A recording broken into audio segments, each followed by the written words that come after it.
नमस्कार, मैं हूं पद्मजा जोशी और आप देख रहे हैं आज की अड़ी। हरियाणा और जम्मू कश्मीर की 90 सीटों पर वोटिंग पूरी हो चुकी है। हरियाणा में एक ही चरण में वोटिंग हुई।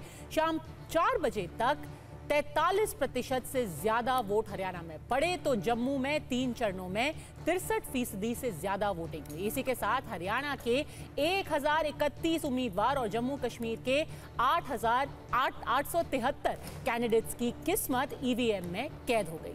नतीजे 8 अक्टूबर को आ जाएंगे। नतीजों से पहले आज टीवी9 आपको पोल ऑफ पोल्स के जरिए जनता का मूड भी बताएगा, लेकिन इस पूरे सियासी संग्राम के केंद्र में है एक वोट, दलित और ओबीसी। क्योंकि आज जब हरियाणा में वोटिंग चल रही थी तो उसी वक्त देश के प्रधानमंत्री नरेंद्र मोदी और नेता विपक्ष राहुल गांधी दोनों ही महाराष्ट्र में मौजूद थे, जहां इस साल के आखिर तक भी विधानसभा चुनाव होने हैं। पीएम मोदी ने महाराष्ट्र के वाशिम में पोहरा देवी मंदिर में दर्शन पूजन किया। कृषि और पशुपालन से जुड़ी 56,000 करोड़ रुपए से ज्यादा की योजनाओं का तोहफा दिया और पीएम किसान सम्मान निधि की 18वीं किस्त भी जारी की। इस दौरान पीएम मोदी ने एक सभा को संबोधित किया, जिसमें पीएम ने कांग्रेस को दलित और पिछड़ा विरोधी बताया। दूसरी तरफ राहुल गांधी कोल्हापुर में थे। सबसे पहले उन्होंने राजश्री शाहू समाधि स्थल का दर्शन किया। उन्होंने बवाड़ा के भगवा चौक पर बनी छत्रपति शिवाजी की प्रतिमा का भी अनावरण किया। इसके बाद संविधान सम्मान कार्यक्रम को संबोधित किया। इस दौरान राहुल गांधी ने भी बीजेपी पर दलितों और पिछड़ों की उपेक्षा का आरोप लगाया। कांग्रेस पार्टी पर जिस परिवार ने कब्जा किया, उसकी सोच शुरू से ही विदेशी रही है। ये कांग्रेसी परिवार भी दलित, पिछड़ा, आदिवासियों को अपने बराबर नहीं मानते। इसलिए उन लोगों ने बंजारा समाज के प्रति हमेशा अपमानजनक रवैया बनाए रखा। भाइयों और बहनों, बीजेपी अपनी नीतियों से वंचित समाज को आगे बढ़ाना चाहती है, जबकि कांग्रेस सिर्फ लूटना जानती है। हिस्ट्री तो बहुत बड़ी है। आज 15% है, 3000 साल पुरानी हिस्ट्री है, मगर एजुकेशन सिस्टम में 3 लाइन, 5 लाइन, 20 लाइन। मूर्ति ने उनको मैसेज दिया कि आप अगर शिवाजी महाराज की मूर्ति बनाओगे तो फिर शिवाजी महाराज की विचारधारा की रक्षा करनी ही पड़ेगी। इसीलिए वो मूर्ति गिरी है, क्योंकि उनकी विचारधारा गलत है। वो सामने जाकर हाथ जोड़ते हैं और फिर 24 घंटा शिवाजी महाराज की सोच के खिलाफ काम करते हैं।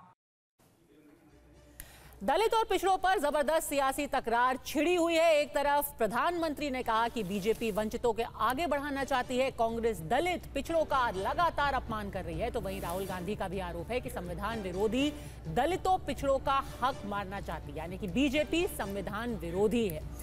पीएम कहते हैं कि कांग्रेस की नीतियों की वजह से दलित और पिछड़े समाज के लोग और आदिवासी भी इतने सालों से पीछे छूटे हुए हैं। तो वहीं राहुल गांधी ने जब आज शिवाजी की प्रतिमा का अनावरण किया तो कहा कि बीजेपी शिवाजी की समन्वय की विचारधारा को मानती ही नहीं। हम आएंगे तो आरक्षण की सीमा बढ़ाकर वंचितों को उनका पूरा अधिकार देगी। अब सवाल यह है कि क्या देश के प्रधानमंत्री मोदी या नेता विपक्ष राहुल गांधी दलितों को किंग मेकर मान रहे हैं, क्योंकि हरियाणा में 20% दलित हैं जो 30 से 35 सीटों पर असर डालते हैं। हरियाणा में 21% ओबीसी भी हैं जिनका असर 18 से 20 सीटों पर दिखता है, तो वहीं महाराष्ट्र में भी दलित 10% वोटर हैं जो 30 से 32 सीटों पर असर डालते हैं। 38% वहां ओबीसी हैं जो 60 से 70 सीटों पर जीत और हार का मसला तय करते हैं। तो अब आपको यह भी बताते हैं कि हरियाणा में दलित पिछड़ा वोटर्स को रिझाने के लिए बीजेपी और कांग्रेस ने अभी तक किया क्या क्या है। बीजेपी ने 17 दलित उम्मीदवारों में 9 टिकट वंचित अनुसूचित वर्ग के नेताओं को दिए हैं। कांग्रेस अपने 2 दशक पुराने जाट और दलित वाले फॉर्मूले पर फोकस कर रही है। हरियाणा में बीजेपी सरकार ने पिछड़ों में क्रीमी लेयर सीमा बढ़ाई, खर्ची पर्ची, परिवारवाद, जमीन कब्जे का मुद्दा लगातार उन्होंने उठाया है, तो वहीं कांग्रेस ने सीएम चेहरा घोषित ना करके हुड्डा की दावेदारी से जाट मतदाताओं को एक संदेश दिया है। इसके साथ शैलजा भी सीएम बन सकती हैं, एक ये भी संदेश दिया है कि इसकी पॉसिबिलिटी है, ये दिखाने की कोशिश हुई है। अपने अपने दांव चलने के बाद अब दोनों तरफ से दावा हो रहा है कि हम पूर्ण बहुमत की सरकार बनाने जा रहे हैं।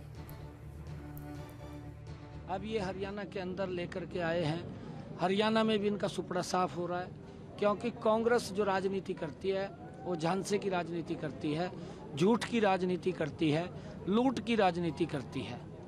अगर विकास की कोई गारंटी है तो कमल का फूल भारतीय जनता पार्टी, मोदी विकास की गारंटी है, हाथ ना राहुल विकास की गारंटी नहीं। पिज्जा कांग्रेस के पक्ष में लहर चल रही है, कांग्रेस आ रही है, भाजपा जा रही है।